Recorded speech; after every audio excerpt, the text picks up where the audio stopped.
आणि प्राध्यापक वर्गांचं मी सर्वप्रथम स्वागत करते। 1 फेब्रुवारी 2025 रोजी भारताच्या अर्थमंत्री श्रीमती निर्मला सीतारमण यांनी 2025-26 साठी अर्थसंकल्प सादर केला। तर बजेट जेव्हा दिलं जातं तेव्हा ते सर्वसामान्यांना समजेलच अशा भाषेमध्ये नसतं, तर सर्वसामान्यांना ते कळतं जेव्हा तुमच्या आमच्यासारखा पत्रकार ते सोप्या भाषेत सामान्यांना समजेल अशा पद्धतीनं त्याचं रिपोर्टिंग करतात। कारण आपण प्रशासन आणि सामान्य नागरिक यांच्यामधील एक दुवा असतो, तर कुणाला काही समजवण्याआधी ते आपल्याला समजलं पाहिजे। त्यासाठीच आज आपण इथे जमलो आहोत।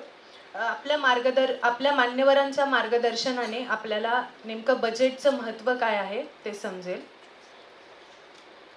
तर त्यासाठी अर्थशास्त्रज्ञ माजी प्राचार्य डॉक्टर एच.एम. देसरडा सर हे आपल्याला मार्गदर्शन करतील।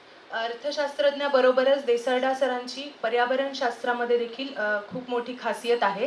तर मी सरांना एक विनंती करते की त्यांनी विद्यार्थ्यांना मार्गदर्शन करावे। चांगलं मला वाटतं की हे शीर्षक फार नेमकं दिलेलं आहे आणि वेळ कमी असल्यामुळे, कारण नेहमीच आपलं हे नेहमीच असतं की आपल्याला एरवी वेळ असतो पण विचार करायला आणि गांभीर्याने विचार करायला वेळ नसतो। मला तर आता प्रश्न पडतो, 50 वर्ष मी बजेट वाचतो, त्याच्यावर लिहितो त्याचा मती याचा बुद्धी, आणि राष्ट्रीय आंतरराष्ट्रीय माध्यमं ते पहा त्याला काय म्हणतात पोहोचत आली आहे लोकांपर्यंत। आणि खरोखरीच आहे की काही गोष्टी अशा असतात की ज्या मुळातून समजल्या नाही।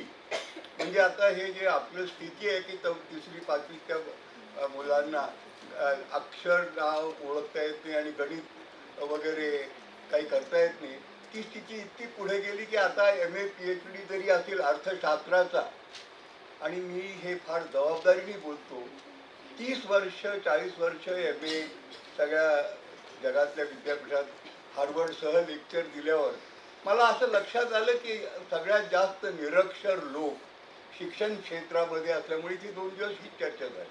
तर आत्ता तो काही बोलण्याचा विषय, मुद्दा असा आहे की बजेटमध्ये काही अर्थसंकल्प प्रत्येक व्यक्ती आपला रोजचा करतो, कंपनी आपला करते, राज्य आपली करतात, नगरपालिका महापालिका करतात।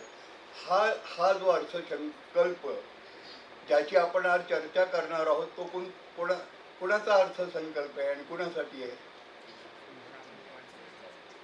कुणाचा आहे? भारत देशाचा अर्थसंकल्प आहे।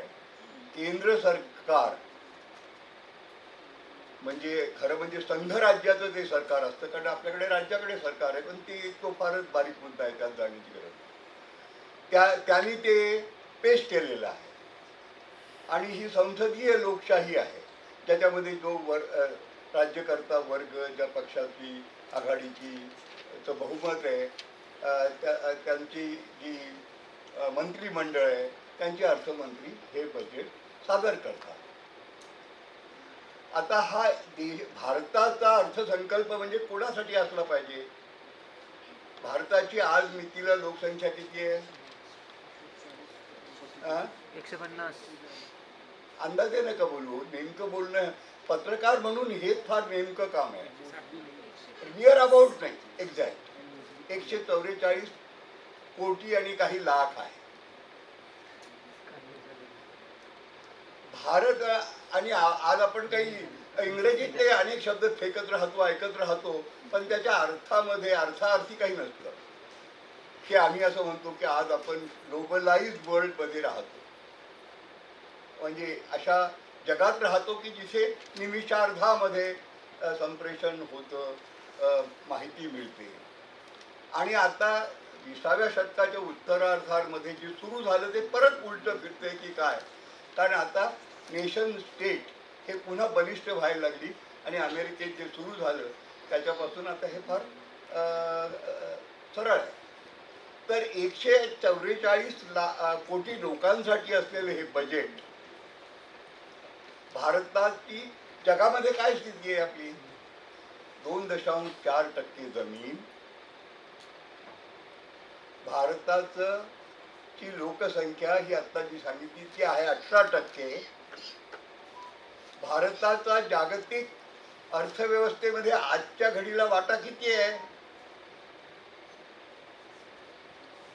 किती बिलियनची आहे ते आपल्याला, आणि आपण तर आता रुपया सुद्धा कोणी म्हणत नाही, डॉलर म्हणतो, कारण मोजमाप तेच झालं आहे. आणि तो दम देतोय दादा की नाही तुम्ही ते जर सोडलं तर आम्ही सगळं तुमच्यावर टॅरिफ लावू वगैरे वगैरे. तर 4 ट्रिलियन डॉलरची म्हणजे 350 लाख कोटी रुपयापर्यंत, लाख कोटी रुपये, हे कोटीला 7 शून्य लावावे लागतात, अब्ज करायचे असेल तर 9 लावायला लागतात, ही अशी ही संख्या आहे ना. तर हे पुढे चाललं आहे.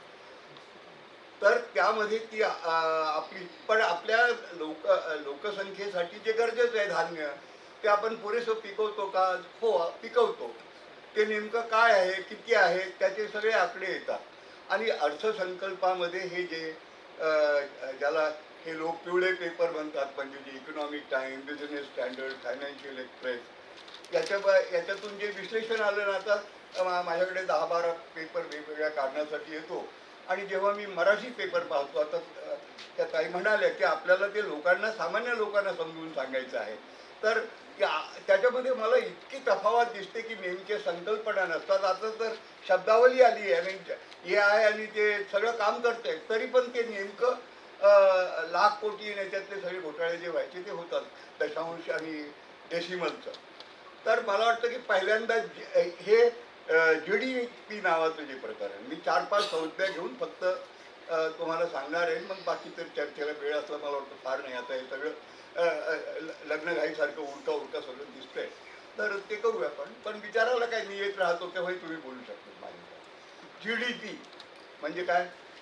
ग्रॉस डोमेस्टिक झालं, इंग्रजी झालं, स्थूल राष्ट्रीय उत्पन्न. ते कसं मोजलं जातं? या देशामध्ये जे जे उत्पादन होतं, त्या ज्या सेवा आहेत, त्या सगळ्यांची मोजदाद होते, गोळाबेरीज होते. म्हणजे आणि अर्थव्यवस्थेची प्रामुख्यानं 3 क्षेत्र आहेत. कोणती? शेती, उद्योग, आणि तिसरं सेवा क्षेत्र, म्हणजे ज्याला इंग्रजीत सरळपणे म्हणतात agriculture, industry and services, AIS model म्हणतात त्या. तर त्याच्यामध्ये आपल्या देशामध्ये आणि जे उत्पादन करतात ते कोण आहेत, त्यांना किती मिळतं, आणि त्याच्यावरून त्यांचं पुढच्या वर्षी काय होतं. पण हा देशाचा अर्थसंकल्प आहे, हा कंपनीचा ताळेबंद नाही खर्चाचा, हा एक दस्तऐवज आहे. आणि हे सरकारला मिळालेलं, लोकशाहीमधून मिळालेला किंवा सरकारचा असलेला अधिकार आहे की त्यांनी कर लावण्याचा अधिकार कुणाला आहे? फक्त जी सरकार नावाची संस्था आहे, मग ते केंद्र पातळीवरचा असो, राज्य पातळीवरचा असो किंवा आपला असो, त्यांनाच तो अधिकार आहे. तर हे आपण ज्या वेळेला कर लादतो तर कुणाच्या खिशातून जातं, कुणाला मिळतं. तर काय आता आपल्या देशातले मुख्य प्रश्न काय आहे, त्याला हे हात घालतं का हे GDP, हे तुम्ही लक्षात घ्या. आणि पहिल्यांदा मी सांगतो, ज्याचा एवढा गवगवा केला जातो त्याचं जगातल्या मोठ्या अर्थशास्त्रज्ञांनी, आणि त्याच्यातले 2 म्हणजे फार प्रसिद्ध हयात असलेले आणि फार ज्याला म्हणतो मानवतावादी अर्थशास्त्रज्ञ मानले जातात, नोबेल पुरस्कार विजेते जोसेफ स्टिग्लिट्झ आणि अमर्त्य सेन आणि फिरदोशी यांचं एक कमिशन बसलं होतं. आणि त्या कमिशननी काय म्हटलं की हे GDP नावाचं जे प्रकरण, कारण GDP मध्ये सगळं येतं. तुम्ही दारू उत्पादन केली तरी त्याच्यामध्ये येते. त्या वेगवेगळ्या प्रकारच्या मोटर गाड्या जे सगळं धूर आणि धूर करतात, हे जे कन्स्ट्रक्शन आहे जे सगळं शहर बर्बाद करतं, ते सगळं त्याच्यामध्ये मोजलं जातं. ज्याचा आपल्या आरोग्यावर विपरीत परिणाम होतो, ज्याचा आपल्या शिक्षणावर विपरीत परिणाम होतो, ज्याचा आपला हवा, पाणी, अन्न याच्यावर विपरीत परिणाम होतो. पण ते सगळं तंबाखू असेल, सिगारेट असेल, दारू असेल, एवढं काय शरीर विक्रीचा देह व्यवसाय असेल तरी त्याला तिथे मोजलं जातं. तर त्याच्यामुळे त्यांनी काय म्हटलं, एक वाक्य मी तुम्हाला देतो. अर्थशास्त्राचे विद्यार्थी जरी तुम्ही नसला तरी पत्रकार म्हणून ते तुम्हाला उपयोगी पडणार आहे. GDP does not measure, it mismeasure, असं या कमिशनचा निर्णय आहे. काय म्हणजे हे नेमकं मोजत नाही, हे चुकीचं मोजतं. म्हणजे GDP आणि लोककल्याण याच्यामध्ये एकाला एक संबंध नाही आहे. बरंचसं GDP ज्या मार्गाने निर्माण होतं ते लोककल्याणाच्या विपरीत सुद्धा जाऊ शकतं. मग आता तुम्हाला हे GDP तुम्हाला जर करायचं असेल आणि या 3 क्षेत्रामध्ये यायचं असेल तर हे जे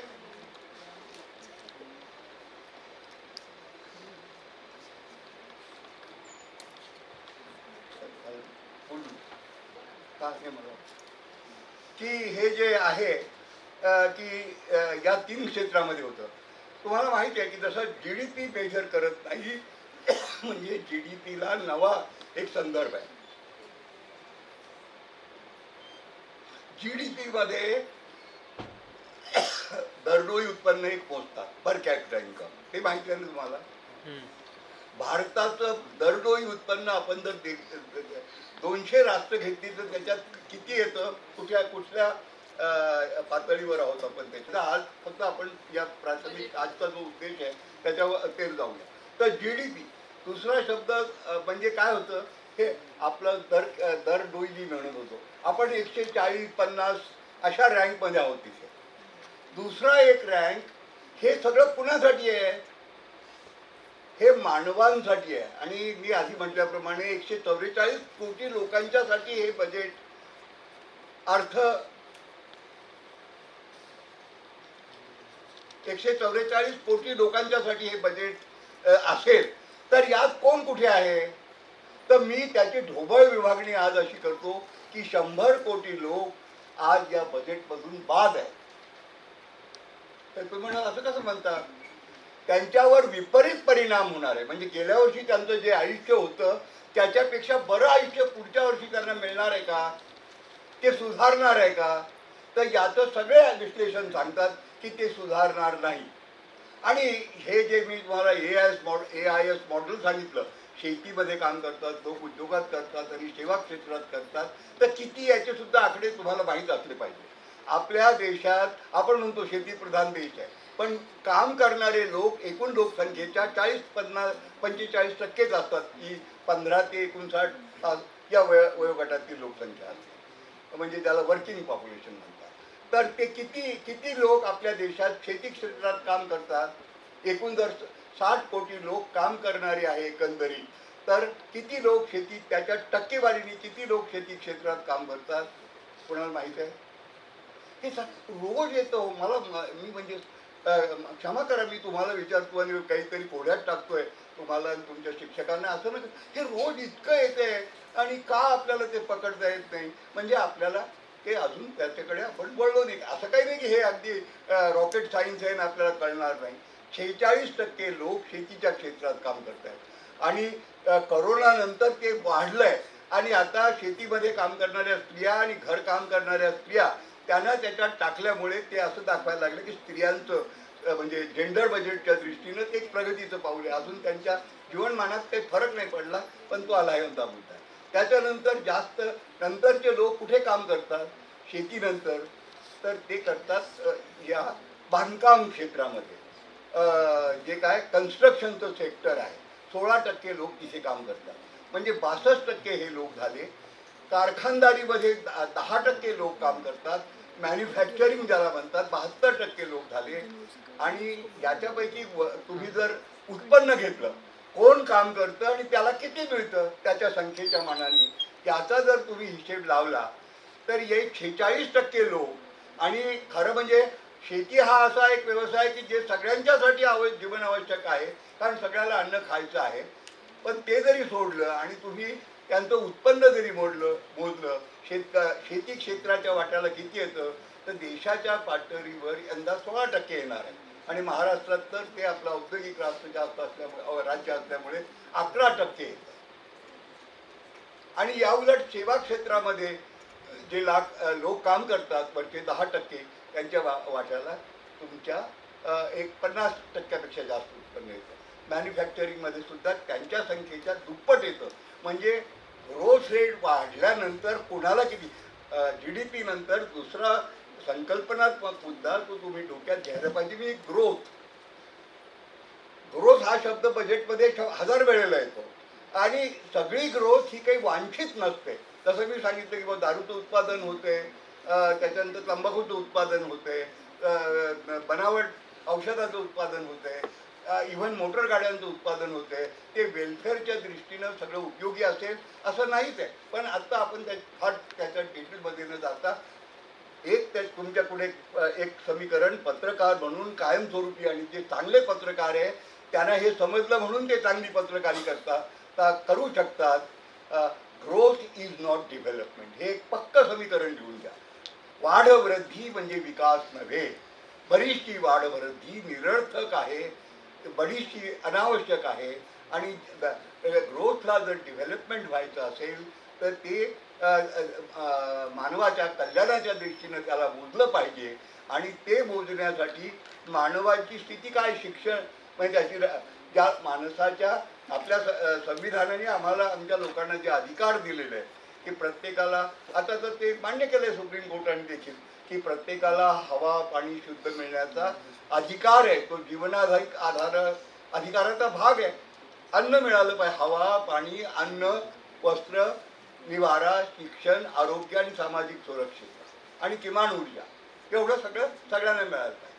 पण ते मिळतंय का नाही. मी जे आधी तुम्हाला म्हणतो हे 100 कोटी लोक हे जे या अर्थव्यवस्थेच्या कुसाबाहेर आहे, ते खऱ्या अर्थी गाव कुसाबाहेर आहे. ते शेतकरी आहेत, शेतमजूर आहेत, घरकाम करणारे आहेत, बांधकाम करणारे आहेत, बनकाम करणारे आहेत, ते सर्व कष्टाचं काम करणारे लोक आहेत. हे एक पहिल्यांदा मोठी डिव्हायडिंग लाईन तुम्ही लक्षात घ्या. नंतर तुम्ही त्या लक्षात घ्या की भाववाढ होते. आता भाववाढ अनेक कारणांनी होते. उत्पादनाचा खर्च, त्याच्यावर असलेले कर, त्याच्यावर करावर असलेली सवलती. म्हणून तर आपल्या देशामध्ये 80 कोटी लोकांना आपण अन्न देतो. आता ते सगळंच उचललं जातं, सगळंच त्यांना गरजेचं आहे, त्यांना मिळतं की नाही मिळत हा एक पुन्हा स्वतंत्र अभ्यास विषय आहे. आणि त्याच्याविषयी खूप स्टोरीज येतात आणि चांगले पत्रकार एक स्टोरी करत राहतात. आणि म्हणजे साईनाथने हे सगळं समोर आणलं म्हणून तर तो त्या कुवतीचा पत्रकार होऊ शकला. हे तुम्ही लक्षात घ्या. आज कोणी बाकीचे लोक जे लिहितात की हे सगळं असं का आहे, तर त्याचं कारण तुम्ही मानव विकासाचा निर्देशांक. मग हे जे मी ज्यांचं नाव आधी घेतलं, जोसेफ स्टिग्लिट्झ नोबेल अर्थशास्त्रज्ञाने आपल्याबद्दल सेठ यांनी एक 30 वर्षापूर्वी 90 साली जवळपास एक नवी संकल्पना अस्तित्वात आणली. त्याचं नाव आहे की फक्त GDP नको घेऊया, आपण काय घेऊया, HDI. म्हणजे काय, त्याला मराठी नाव आहे सांगा ना. मी मराठी नाव आधी वापरायला पाहिजे होतं पण मी पाहतोय की काय त्याचं ट्रान्सलेशन होत आहे. HDI म्हणजे काय, ह्युमन डेव्हलपमेंट इंडेक्स, मानव विकास निर्देशांक, ह्युमन डेव्हलपमेंट इंडेक्स. त्याच्यात आपला भारत कुठे आहे? 130 प्लस 135 समथिंग. आणखीन काही गेस? आपण गेली 10-20 वर्ष 125-26 पासून 135 पर्यंत अशा गटांगळ्या खात आहोत. म्हणजे ह्युमन डेव्हलपमेंटमध्ये आपण कुठे आहोत? 135व्या क्रमांकावर आहोत. आणि आपला GDP जर खरेदी शक्तीने मोजला तर तो 3ऱ्या क्रमांकावर आहे. हे म्हणतात आम्ही 3रा करू, खरेदी शक्तीने तो आज आहे तर करायचं नाही. आज आपण जर्मनीला मागे टाकून म्हणजे तुम्हाला माहिती आहे की अमेरिका, चीन 1-2, जपान 3रा होता, तो तिथे हटून आपण तिथे जायचंय जर्मनीला ओलांडून. अशासाठी $5 ट्रिलियन इकॉनॉमी असा हा या अर्थव्यवस्थेचा एकंदरीत काय म्हणतात दिशा आहे. मग या अर्थव्यवस्थेची ही दिशा जर धोरण म्हणून असेल, आणि मी पुन्हा एक गोष्ट तुम्हाला अधोरेखित करून सांगू इच्छितो, बजेट हे फक्त सरकारी उत्पन्न आणि खर्चाचा ताळेबंद नाही, तो कंपनीचा ताळेबंद नाही, बॅलन्स शीट ऑफ कंपनी नाही, ते सरकारचं धोरण आहे. म्हणजे भारतातल्या लोकशाही प्रक्रियेने जे सरकार येतं आणि जे काही ठरतं म्हणजे सगळ्या भारतातल्या लोकांसाठी जे एक दस्तऐवज आहे ते आहे. आणि बजेट सादर होण्याच्या अगोदर एक आपण या देशात मागच्या वर्षी काय झालं, आता हे येणारं बजेट कुठल्या वर्षाचं आहे तुम्हाला माहिती आहे का? त्याला कोणतं फिस्कल म्हणतात? 25-26. हां बरोबर. हे 25-26 सालाचं बजेट आहे, म्हणजे 26 मार्चपर्यंत जाईल ते. या आपल्या याच्यापासून सुरू होईल, एप्रिलपासून 26 मार्चपर्यंत जाईल. याच्या आधी एक दस्तऐवज येतो, तो खरा आरसा आहे. आणि तो दस्तऐवज वाचता आला तुम्हाला तर तुम्ही पत्रकार म्हणून त्यातून काही काढू शकता. कोणता दस्तऐवज येतो? बजेटच्या पहिल्या दिवशी सादर होतो. पुन्हा एक क्लू दिला, कोण बनेगा? चला लवकर सांगा, वेळ नाही, माझे आत्ता मिनिटं झाली. हां, आर्थिक सर्वेक्षण किंवा मराठीत त्याला आर्थिक पाहणी असंही म्हणतात. महाराष्ट्रात त्याला पाहणी म्हणतात, तिकडे आर्थिक सर्वेक्षण म्हणतात. आणि तो बजेटच्या आदल्या दिवशी आपल्या अर्थमंत्री सादर करतात संसदेला की आमच्या देशात मागच्या वर्षी या गोष्टी या क्षेत्रामध्ये घडल्या. शेतीमध्ये हे झालं, उत्पादन एवढं झालं, एवढं अनुमानित आहे, एवढं अपेक्षित आहे, हा कल याचा असा आहे, हे इकडे जाणार आहे. बेरोजगारीवर आम्ही काय केलं, आमच्या आणखी निर्यातीला काय झालं, आयातीला काय झालं, हा संबंध एकंदर आरसा जो आहे.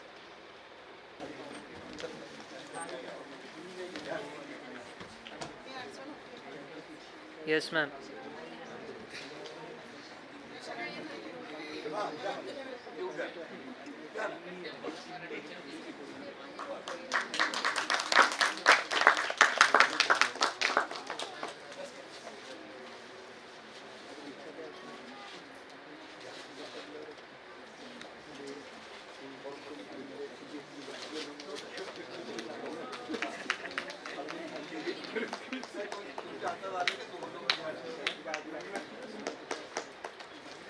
दोन्ही बाजूनी आहे.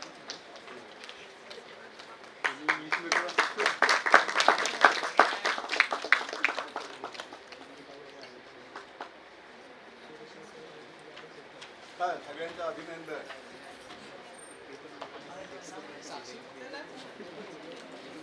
यानंतर MGM संवाद याचे प्रकाशन होईल.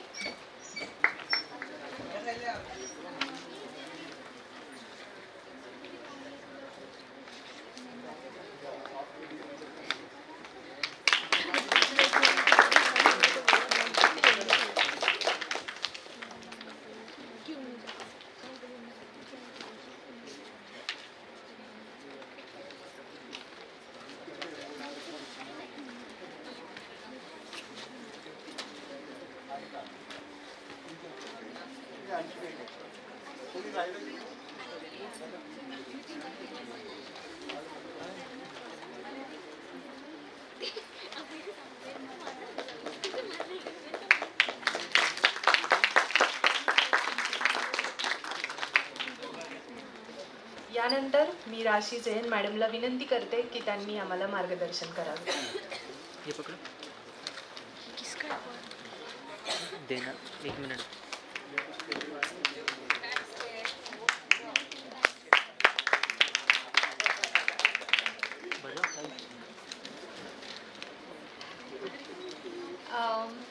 मैं इस सभा का संबोधन हिंदी या इंग्लिश में करूँगी. मुझे मराठी समझ में आती है, बोल नहीं सकती हूँ, तो मुझे थोड़ा क्षमा करें. चलेगा?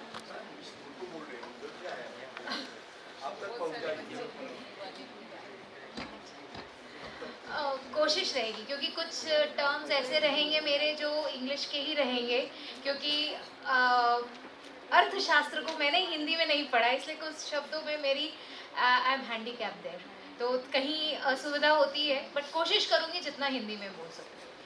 सो सर अभी GDP, HDI और ये एक्चुअली ये सारी बातें कर रहे थे, तो हम जब भी कोई बजट देखते हैं, बजट चाहे एक छोटे से इंस्टीट्यूट का हो, क्योंकि मैं यहाँ पे chief finance and accounts officer हूँ, तो मैं भी बजट बनाती हूँ, सीतारमन जितना नहीं, छोटा सा. और ऑफ कोर्स कहीं पर भी हम कोई भी चीज़ करते हैं तो उसका एक बजट होता है. बजट को देखने का नज़रिया आना चाहिए.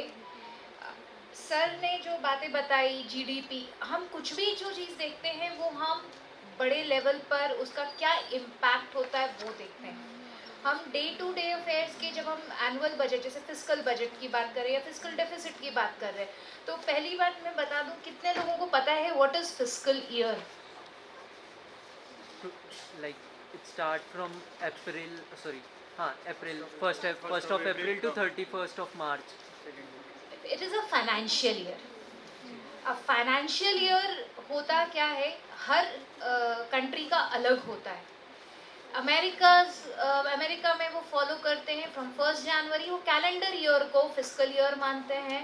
उनके सारी चीज़ें 31 दिसंबर तक क्लोज होती हैं। हमारे जो पुराने ज़माने में है, जो आप समझोगे कि हम दिवाली में एक नए बही खाते का उद्घाटन करते हैं या हम एक लाल रंग की किताब लाते हैं कुछ घरों में आज भी लक्ष्मी पूजन के टाइम पर, और खासकर जो बिजनेस बैकग्राउंड से उनको पता होगा कि एक लाल रंग की किताब लाते हैं जिसको बही खाता कहा जाता है और उसका उद्घाटन करते हैं।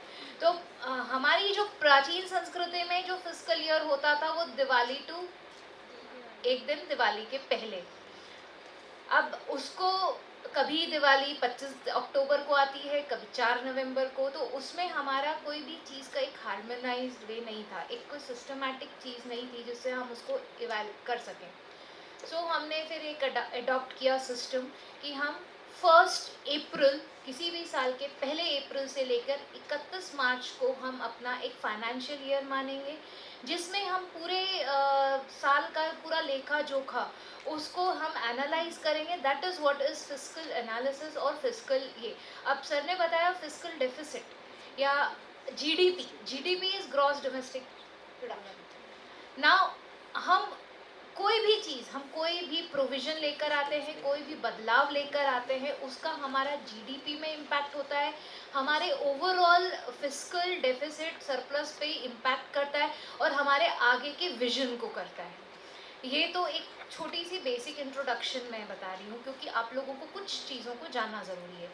और फिलहाल मैं बात करूँगी 25-26 के बजट की। तो आई गेस कि जब सीतारमन ने बोला कि ये चीज़ मैं बाद में बताऊंगी कि अभी करंट टैक्स स्लैब क्या है, और आखिरी में जब उन्होंने बताया तो जैसे संसद भवन में हुआ, 5 मिनट तक तालियों की गड़गड़ाहट बंद नहीं हुई। और उस दिन मैं कुछ 7,000 चार्टर्ड अकाउंटेंट के साथ दिल्ली में यशोभूमि कन्वेंशन सेंटर पर लाइव बजट सुन रही थी। और आप ये बात मानिए कि वो 7,000 चार्टर्ड अकाउंटेंट भी 5 मिनट तक हतप्रभ रह गए, आश्चर्यचकित रह गए। हम हर बार बजट में 1,00,000-2 लाख के ऊपर नीचे देखते हैं, कभी कहीं ज़्यादा टैक्स लगा दिया जाता है, कहीं कम लगाया जाता है, स्लैब में थोड़ा बहुत ऊपर नीचे आता है। जैसे पिछली बार 2.5 लाख से 5 लाख किया तो मार्जिनली डिफरेंस हुआ 2.5 लाख का। अब 5 लाख से उसको 12 लाख तक लेकर जाना, ये सबके लिए बहुत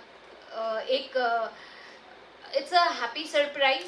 बट इसको करने के पीछे ऐसा नहीं है कि सरकार को इलेक्शन देखना है या सरकार चाहती है कि हम सबको फ्री में हर चीज़ बांटे। नॉर्मली सरकार को चलाने के लिए जो हम बात करते हैं तो सरकार कैसे चलेगी, या जो आज आप इंफ्रास्ट्रक्चर हम डेवलपमेंट्स देखते हैं वो उसका आधार क्या है, उसके लिए पैसे कहाँ से आते हैं, तो उसके लिए पैसे भी हम जो टैक्स भरते हैं उसी से आते हैं।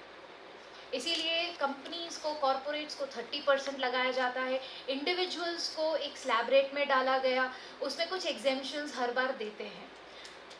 इस बार का जो है वो एक विजन के साथ किया गया है, एक आगे की सोच, अगले 25 साल की सोच को करा गया है। विकसित भारत 2047 ये उद्देश्य था। हम जब कह रहे हैं कि 25 साल बाद हम एक ऐसी पोजीशन में कि अभी इंडिया को क्या कहा जाता है, it's a developing country. India is still a developing country. अब ये डेवलपिंग कंट्री से डेवलप्ड कंट्री कैसे होगी, तो इसके लिए जब हम बजट्स प्रपोज करते हैं तो उसको डेवलपमेंट के में उसको एनालाइज करना चाहिए, देखना चाहिए। आज शायद 26,000 करोड़ या 1 लाख करोड़ रुपए टैक्स की को ऐसे ही जाने देना, तो एक तरफ लगता है कि इम्पैक्ट आएगा हमारे, हम रोड्स कैसे बनाएंगे। अभी मतलब निर्मला ताई ने तो बोल दिया कि भाई हमको उड़ान एयरपोर्ट्स बनाने हैं, ग्रीन फील्ड एयरपोर्ट्स बना लेकर आना है, या फिर हम ऐसे में ऐसे ये स्टार्टअप्स को हम बूस्ट करना चाहते हैं। उनके लिए जो उन्होंने प्रावधान दिए हैं जो कि 2025 में 31 मार्च 25 को ख़त्म होने वाले थे, उनको उन्होंने एक्सटेंड किया है 30 तक। तो इन सब के लिए पैसे कहाँ से आएंगे? अब एक बात बताइए, अभी तो हम टैक्स दे देते थे, 1 लाख की सैलरी है तो हम टैक्स देते थे, 12 लाख तक आता था तो हम 3 लाख के करीब टैक्स देते थे। अब वो 3 लाख हर एक पर्सन का बचेगा, तो वो जो बचेगा वो कैसे government, how will it meet ना, उसका एक रेपरकर्शन देखो जो कि शायद एनालिसिस में कहीं ना कहीं लोगों को बड़े खुश हैं, अभी एंजॉय कर रहे हैं, बट उससे 2 चीज़ होने वाली है। जैसे ही लोगों के पास पैसा आएगा वैसे ही लोग खर्च करना शुरू करेंगे। और मैडम ने जीएसटी के बारे में कुछ नहीं कहा।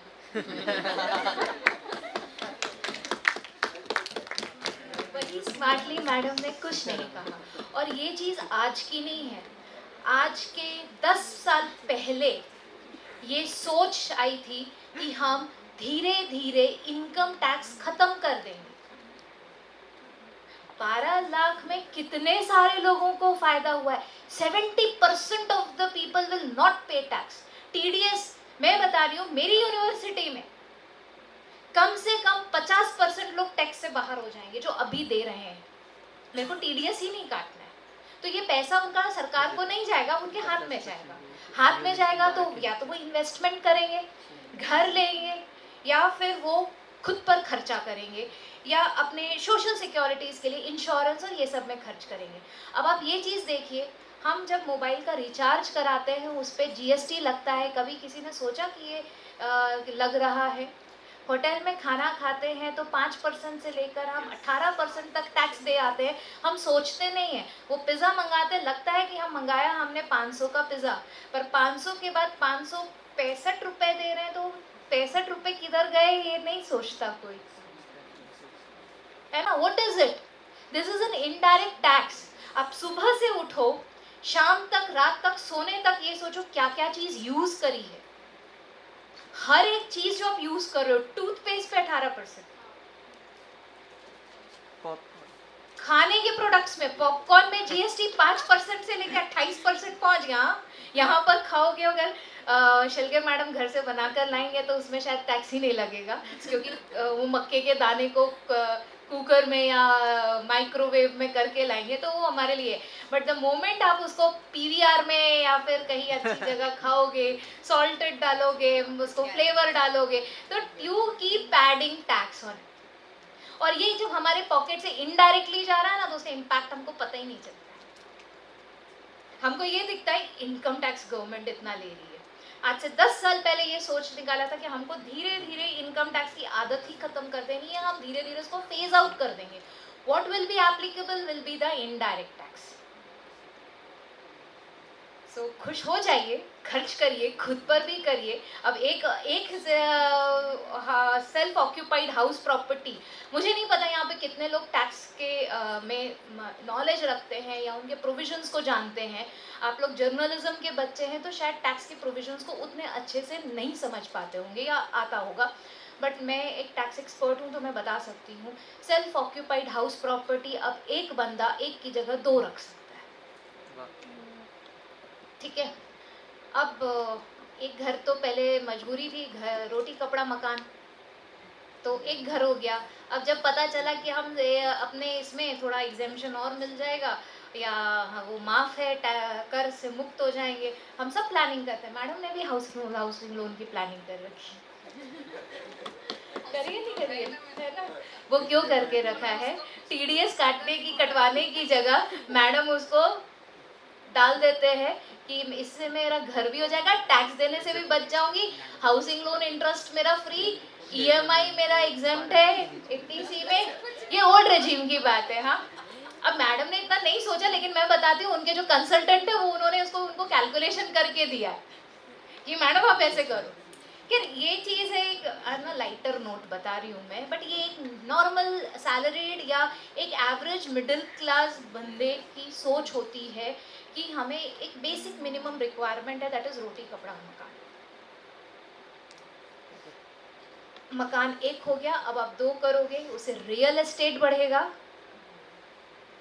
इंफ्रास्ट्रक्चर बढ़ेगा, आपकी सीमेंट इंडस्ट्रीज, स्टील बार की इंडस्ट्रीज एंड कंस्ट्रक्शन, ये सिविल सेक्टर, ये सब में बूस्ट आएगा। उसके लिए लॉजिस्टिक्स बढ़ेंगे। See the indirect impact that it will have on GDP. पहले 1.5 लाख का एग्जेम्पशन होता था, तब 1.5 लाख को छोड़कर सब टैक्स हो जाता था, तो हम लोग बहुत मतलब we use to calculate, and हम लोग को थोड़ा सा लगता था खर्च भी करते कम थे क्योंकि टैक्स में ही पे कर देते थे। अब जब टैक्स बचेगा तो ये सब चीज़ यू सी आप लोगों के हाथ में आपके मम्मी पापा पॉकेट मनी भी बढ़ा देंगे। सो दिस इज ये and this indirectly helps the economy to grow.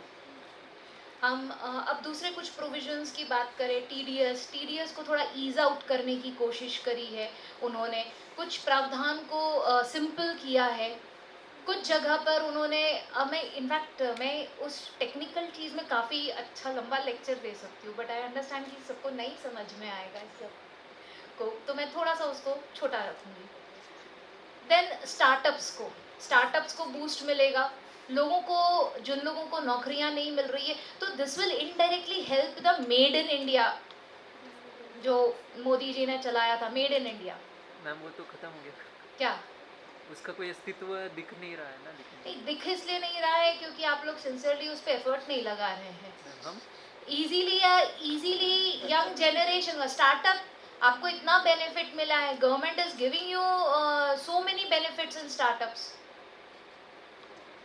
आपको उसको चलाने का विजन होना चाहिए और उसमें करने का होना चाहिए। इजी रहता है कि चाइना से माल लेकर आ जाओ, फॉरेन से एक्सपोर्ट कर लो, इंपोर्ट कर लो, that is what is the whole मतलब idea, easy availability of things. 2 रुपए ज्यादा लग रहा है ना, कोई बात नहीं, इंपोर्ट कर ले। और क्या होता है ना, घर की मुर्गी दाल बराबर। यू डोंट रियलाइज कि हम अपने यहाँ का अगर प्रोडक्ट यूज करने लगेंगे तो हम कितने सेल्फ रिलायंट होंगे। अगेन ये महात्मा गांधी का खुद का एक विजन है, self reliance. So made in India का major concept, giving the boost to startups और रिड्यूसिंग द टैक्स और ईज ऑफ वर्किंग, ये सब क्यों करी गई है? आपके सोलर एनर्जी को या फिर सस्टेनेबल एनर्जीज को इतना बूस्ट मिल रहा है, इतना स्ट्रॉन्ग सपोर्ट मिल रहा है गवर्नमेंट का। आप सोलर एनर्जी का ये लगाओ, सोलर ये rooftops, you are getting a subsidy there.